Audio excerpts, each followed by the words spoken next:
para entender a dinâmica. O Bolsonaro é que convence os generais a se associar ao seu projeto, ou são os generais que inventam o Bolsonaro como a via de retornar, através de eleições, ao controle direto do poder político? É exatamente a segunda opção. O Bolsonaro é utilizado, né, com concordância dele, claro, ele já estava na prateleira desde 1988, né, ele foi usado, ele sabe que é usado. Ele foi usado inicialmente para ser transformado de estorvo do Exército. A minha geração e a geração dos anos 70, que disse ao eleitor brasileiro em 18 que Bolsonaro era mito, mentiu, enganou, né, o eleitor brasileiro.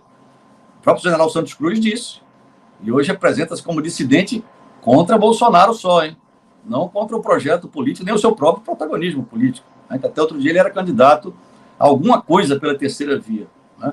Então, mas antes de responder, que eu já respondi, né? Mas falta complementar com 2 nomes a direção do Partido Militar.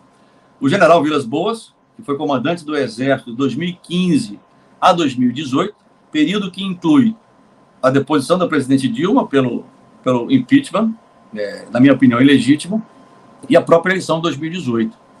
E o general Etchegóin, que foi o ministro do GSI do presidente Temer, isso já estava acertado bem antes, né? O apoio ao presidente Temer foi nesse sentido, de participar do governo do presidente Temer, que foi o responsável também por militarizar o Ministério da Defesa, retrocedendo uma conquista da sociedade e do próprio Exército, da Marinha e da Força Aérea, desde 99, né? Que era o Ministério da Defesa civilizado, no sentido genérico da expressão, pelo menos em suas cúpulas, como é o Pentágono, como são os ministérios de defesa dos países europeus que têm forças militares operacionalmente e estrategicamente efetivas. Então, quando o ministro Etchegóin assumiu, reconstruiu o GSI, que tinha sido extinto pela presidente Dilma, reassumiu também o controle do Sistema Brasileiro de Inteligência, o SIS-BIM. E foi eu chamo de vanguarda do Partido Militar no governo Temer, que criou condições para que aquele estorvo do Exército, desde 2010, 2014, sendo trabalhado internamente para virar mito dentro do Exército. Abra o vídeo de 2014, que o próprio Carlos Bolsonaro colocou no YouTube, do Bolsonaro sendo ovacionado por aspirantes a oficial em 2014. Esses aspirantes são capitães hoje. Então, ele foi construído o mito dentro do Exército. Em 2018, 17 e 18, aquele mito saiu já com os militares atrelados à sua imagem eleitoral, ou seja, aquela imagem positiva que o Exército tinha, ainda tem, mas em maior grau antigamente.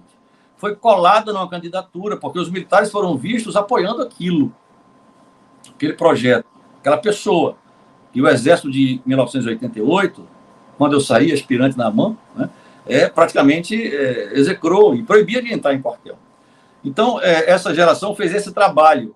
Em 2018, o general Vilas Boas, o general Etchegóin, o general Vilas Boas dentro do Exército, o general Etchegóin dentro do governo Temer, são ambos gaúchos da mesma cidade. Basta ler a memória do general Vilas Boas, que o Celso Castro publicou, né, baseado numa entrevista que fez. Está lá, é uma relação familiar, né? Então, eles foram muito importantes para criar as condições para que esse fenômeno surgisse e convencesse os eleitores. E 3 fatos aconteceram que facilitaram isto. As 2 denúncias contra o presidente Temer, em 2017, em abril de 2017, numa falha de segurança do GSI, que permitiu que uma pessoa entrasse com um gravador na garagem do Jaburu e gravasse o que queria do presidente Temer, né? Claro, uma operação combinada com o Procurador-Geral da República de então, né? Então, uma falha de segurança que acabou com a aliança política PMDB-PSDB. Depois daquele fato, o PSDB saiu do governo, ou a parte, os cabeças brancas, pelo menos, saíram do governo, ficou só os Brunos Araújos, né, os outros mais novos, que destruíram o PSDB em termos políticos, né? E acabou o pacto, acabou o amor. Quase que o presidente Temer se inviabiliza. Outro fato importante, Breno, a intervenção federal no Rio de Janeiro. Apesar de ter sido vendido pelo Braga Neto, general Braga Neto. Apesar de ter sido vendido como uma ideia de Moreira Franco, né, e de Eliseu Padilha, Casa Civil e Segov, do Temer, ela foi idealizada pelo GSI pelo Ministério da Defesa, já com o general Silvio Luna como ministro. O Jungmann foi deslocado para um Ministério Café com Leite, chamado Segurança Pública, criado só para ele. O Jungmann é pernambucano, meu conterrâneo. Silvio Luna também é pernambucano, era o secretário executivo do Jungmann.